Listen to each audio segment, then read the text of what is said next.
अस्सलाम वालेकुम डियर्स, उम्मीद है आप सब खैरियत से होंगे। आप सबको इस चैनल में खुश आमदीद कहते हैं। डेटाबेस सिस्टम की सीरीज़ के लेक्चर नंबर 7 में आज हम लोग डिस्कस करेंगे। वो टॉपिक है relational data model. Relational data models क्या होता है, आज इसके बारे में हम लोग डिस्कस करेंगे। सबसे पहले इसके अगर कंटेंट्स देखें तो overview of relational data models, important terminologies को हम लोग डिस्कस करेंगे और एट द एंड कंस्ट्रेंट्स जो कि रिलेशनल मॉडल्स के अंदर हम लोग अप्लाई करते हैं उसके बारे में भी हम लोग जानेंगे। सबसे पहले ये देखते हैं कि रिलेशनल मॉडल होता क्या है। After designing the conceptual model of database using ER diagram, we need to convert the conceptual model in the relational model, which can be implemented using any RDBMS language like Oracle, SQL, MySQL।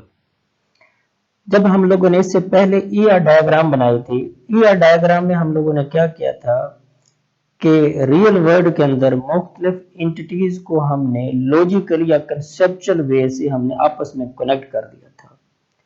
अब उससे next phase में करना क्या है, उसी ER diagram को जो कि कंसेप्चुअल मॉडल था उसको हम लोग कन्वर्ट करेंगे रिलेशनल मॉडल के अंदर। रिलेशनल मॉडल के अंदर बेसिकली क्या होता है, रिलेशनल का मतलब है हमने उस जो डाटा था हमारा डिफरेंट एंटिटीज का और उसकी जो प्रॉपर्टीज थी उसको हम लोग टेबल्स या रिलेशन की फॉर्म में क्या कर देंगे, उसको कन्वर्ट कर देंगे।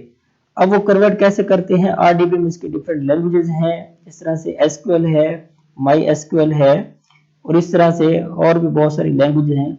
उनकी मदद से हम लोग क्या करेंगे, डाटा को रिलेशनल मॉडल के अंदर हम लोग लेके आएंगे। Relational model represent how data is stored in relational database.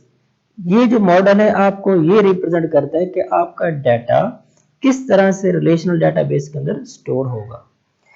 Second क्या है, relational database stores data in the form of relation. जो रिलेशनल डेटाबेस है वो डाटा को स्टोर करेगा किस फॉर्म में, रिलेशंस की फॉर्म में। अब रिलेशंस क्या होते हैं, उसको हम लोग टेबल्स कहते हैं। मिसाल के तौर पर एक स्टूडेंट एक रिलेशन है या टेबल है, उसके कुछ खसूसियात या प्रॉपर्टीज हैं जिसमें जिसे हम लोग एट्रीब्यूट्स भी कहते हैं, जिसमें roll number, name, address, phone number and age, उसको हम लोग किस तरह से किसी रिलेशन में हम लोग शो करवाएंगे। यानी हमारे पास एक टेबल है स्टूडेंट, उसकी कुछ खसूसियात हैं जिसमें ये चंद हैं, इसको अब हम लोग किस तरह से रिलेशनल मॉडल की मदद से कन्वर्ट करेंगे रिलेशन में। आप इस डायग्राम में देख सकते हैं एक स्टूडेंट टेबल है, फर्स्ट पे कॉर्नर पे आपको नजर आ रहा होगा। ये बेसिकली आपका टेबल है जिसकी जो प्रॉपर्टीज हैं, जिसमें रोल नंबर है, नेम है, एड्रेस है, फोन है एंड देन एज है। यानी हमने क्या किया था, एक एट्रीब्यूट्स और उसकी जो डिफरेंट प्रॉपर्टीज थी मतलब एंटिटीज की, उसको हमने रिलेशन में कन्वर्ट कर दिया है जो आपके सामने है। अब रिलेशनल डाटा मॉडल्स की कुछ टर्मिनोलॉजीज हैं। यानी आपने ER मॉडल के जरिए जो आपने एक डायग्राम बनाई थी, कंसेप्चुअल एक फ्लो बनाया था डिफरेंट एंटिटीज का विद इन ऑर्गेनाइजेशन, उसको हम लोग क्या करेंगे कि टेबल्स की फॉर्म में, एक रिलेशन की फॉर्म में उसको कन्वर्ट करेंगे। तो उस रिलेशनल डाटा मॉडल्स की कुछ क्या है, टर्मिनोलॉजीज हैं। सबसे पहले आपको एट्रीब्यूट्स का पता होना चाहिए। किसी भी रिलेशन की जो प्रॉपर्टीज होती हैं उसको हम लोग क्या कहते हैं, एट्रीब्यूट्स कहते हैं। अब यहाँ रिलेशन क्या है, बेसिकली रिलेशन जो है वो क्या होता है, एक एंटिटीज का नेम होता है, उस एंटिटीज की नेम को हम लोग क्या कहते हैं, प्रॉपर्टीज कहते हैं। अब वो जो एंटिटी है यहाँ आके रिलेशन का नेम बन जाते हैं और वो जो उसके प्रॉपर्टीज थी यहाँ रिलेशन में आके क्या बन जाते हैं, उसको एट्रीब्यूट्स कहते हैं, जिस तरह से रोल नंबर और नेम हो गया। अब रिलेशनल स्कीमा क्या है, relational schema represent name of a relation with its attributes. किसी भी जो एट्रीब्यूट्स जो है उसको हम लोग किसी भी टेबल या रिलेशन के साथ हम लोग रिप्रेजेंट करने का नाम क्या है, रिलेशनल स्कीमा है। जिस तरह से स्टूडेंट है उसके डिफरेंट एट्रीब्यूट्स है, इसको हम लोग क्या बोलेंगे, रिलेशनल स्कीमा बोलेंगे ऑफ अ स्टूडेंट। अब टपल क्या होते हैं? Each row in the relation is known as tuple, यानी टेबल्स बेसिकली कंस्ट्रक्ट होता है रोज एंड कॉलम्स की फॉर्म में। उस टेबल को रिलेशनल डेटाबेस के मॉडल में हम लोग उसको रिलेशंस कहते हैं। तो जो कॉलम्स होते हैं और जो रोज होती हैं उनके नेम यहाँ मखसूस हैं। जो कॉलम्स के नेम है वो बेसिकली एट्रीब्यूट्स के नेम्स आ जाते हैं, और जो रोज हैं उनको बेसिकली हम लोग टपल कहते हैं। Each row in the relation is known as tuple. The above relation contains 4 tuple, one of which is shown.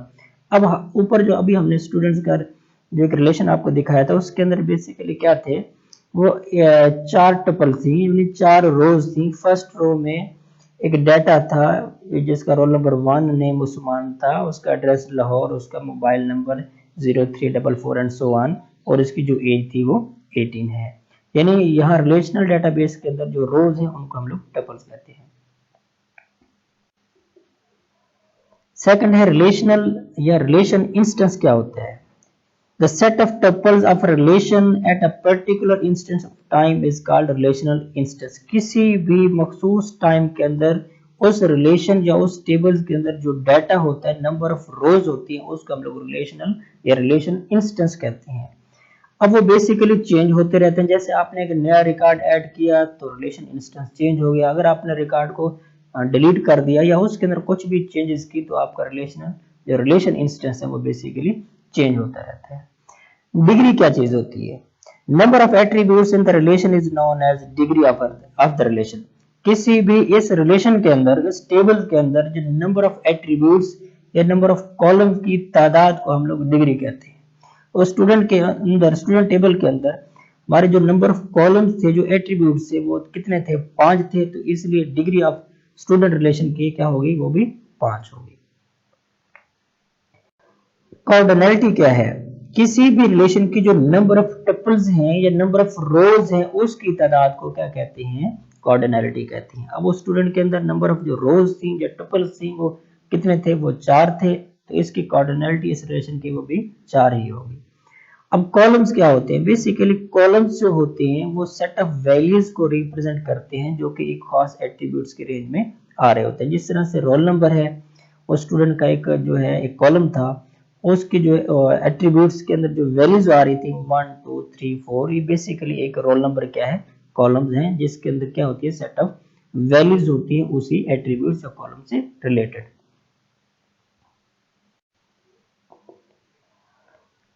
Next terminology है नल वैल्यूज क्या होती है?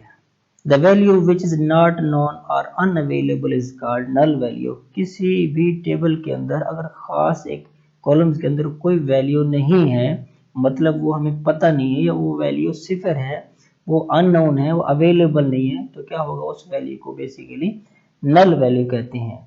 अगर हम लोग अभी प्रीवियस टेबल को देखें, उसके अंदर जो लास्ट रिकॉर्ड था, उस लास्ट रिकॉर्ड के अंदर एक वैल्यू फोन नंबर जो था वो मिसिंग था, वो बेसिकली नल वैल्यू थी।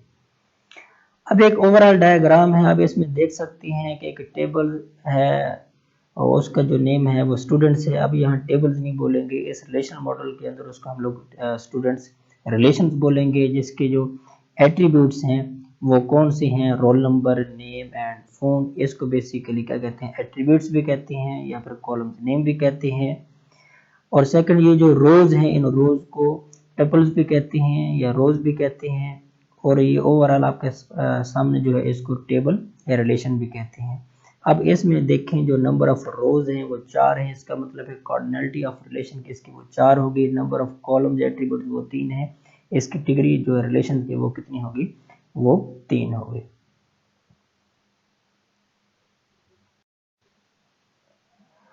नेक्स्ट है कॉन्स्टेंट्स क्या होती हैं? बेसिकली जो कॉन्स्टेंट्स होती हैं वो कंडीशंस होती हैं जिसने उस रिलेशनल मॉडल के अंदर या रिलेशन टेबल के अंदर डाटा की वैल्यूज को होल्ड करके रखना होता है। उन कंस्ट्रेंट्स को, उन कंडीशंस को, रूल्स को बेसिकली हम लोग रिलेशनल मॉडल की कॉन्स्टेंट्स कहते हैं। अब जिसने क्या करना होता है? आपके इंसर्शन, आपका डिलीशन या आपके अपडेशन रिकॉर्ड्स को क्या करना होता है? मैनेज करना होता है। यानी यूं भी समझ लें कि रिलेशन की कुछ खास कंडीशंस हैं, वो आप लोग अगर अप्लाई कर दें तो आपका डाटा के इंसर्शन आपके डिलीशन या अपडेशन या कुछ भी मैनिपुलेशन क्या हो जाएगी, वो आपकी वो जो उसकी परफॉर्मेंस है वो बहुत बेहतर हो जाती है। नेक्स्ट कंस्टेंट्स है डोमेन कंस्टेंट्स। क्या होती है? किसी भी एक एट्रीब्यूट्स के अंदर जो पॉसिबल जितनी भी वैल्यूज हैं वो उस कॉलम्स या उस एट्रीब्यूट्स की रेंज में आ रही होती हैं, बेसिकली उसको हम लोग को डोमेन कंस्टेंट्स कहते हैं। अब वो बेसिकली क्या होता है, अगर एक टेबल है उसके अंदर एक कॉलम है एज का, अगर हमने उसके अंदर कंस्टेंट्स लगा दिया है कि एज इज ग्रेटर देन 0, कि आप जो भी एज पुट करेंगे उस कॉलम में डिफरेंट वैल्यूज में उसकी एज 0 से क्या होगी, ग्रेटर देन होगी, तो उसकी जितनी भी पॉसिबल वैल्यूज होंगी उस एज के कॉलम्स के अंदर वो कभी भी नेगेटिव पुट नहीं करेगा। अब इसका क्या मतलब हुआ कि उसकी पूरी की पूरी रेंज के अंदर वैल्यूज आपकी एग्जैक्ट और करेक्ट आपकी वो एंटर हो सकेंगी। नेक्स्ट है की इंटेग्रिटी। क्या होते हैं? बेसिकली एक रिलेशंस के अंदर की क्या चीज होती है, किसी भी कॉलम्स को या एट्रीब्यूट्स को हम लोग कीज भी कहते हैं। अगर उस एट्रीब्यूट्स और कॉलम्स ने पूरे रिलेशंस को क्या किया होता है, यूनिकली आइडेंटिफाई कर रखा होता है, तो उस एक स्पेसिफिक कॉलम या एट्रीब्यूट या सेट ऑफ एट्रीब्यूट्स या कॉलम्स को हम लोग क्या कहते हैं, की इंटेग्रिटी कहते हैं। यदि एक टेबल था स्टूडेंट, उसके अंदर रोल नंबर, उस नेम, एड्रेस और उसका जो मोबाइल नंबर थी, ये 4 कॉलम थे। उसके अंदर जो रोल नंबर था वो बेसिकली है तो एक कॉलम, बट क्या है वो एक की इंटेग्रिटी के रोल भी अदा कर रहा होता है कि जो रोल नंबर है उसने पूरे टेबल को क्या करना होता है, यूनिकली आइडेंटिफाई करना होता है। अब इसमें एक टर्म है यूनिकली आइडेंटिफाई। क्या होता है यूनिकली आइडेंटिफाई? ये होता है कि जब आपको एक स्पेसिफिक स्टूडेंट का रिकॉर्ड चाहिए, रोल नंबर 5 चाहिए, जैसे आप पुट करेंगे तो जस्ट आपको एग्जैक्टली वही रिकॉर्ड आपको मिलेगा और बाकी रिकॉर्ड नहीं मिलेंगे। तो ये कॉलम्स जो होते हैं, ये एट्रीब्यूट्स हैं, इनको हम लोग की इंटेग्रिटी भी कहते हैं। It should be unique for all tuple. ये सब टपल के लिए यूनिक होता है क्योंकि रोल नंबर डुप्लीकेट नहीं हो सकती। It can not have null values, और ये नल वैल्यूज भी नहीं होते। किसी भी स्टूडेंट्स का जो रोल नंबर है वो हर हालत में जरूर होता है, ये कभी नहीं होता कि इस स्टूडेंट का रोल नंबर ना हो।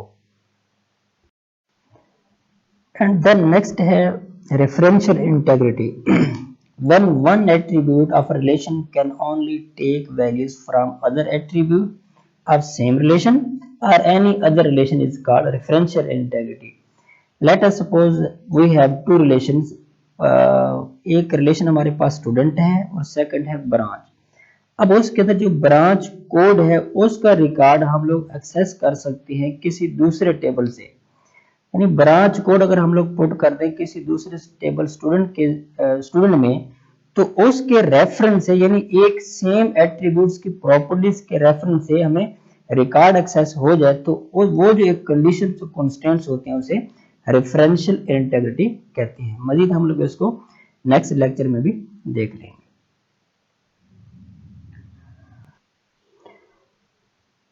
डियर, अगर आपको ये वीडियो पसंद आई हो तो आप हमारे चैनल को सब्सक्राइब भी करें और कमेंट्स की सूरत में अपनी राय का इजहार भी करें और बेल आइकन को प्रेस भी कर दें ताकि हमारी नेक्स्ट वीडियो आपको वो मिल सके। अल्लाह हाफिज़, थैंक यू।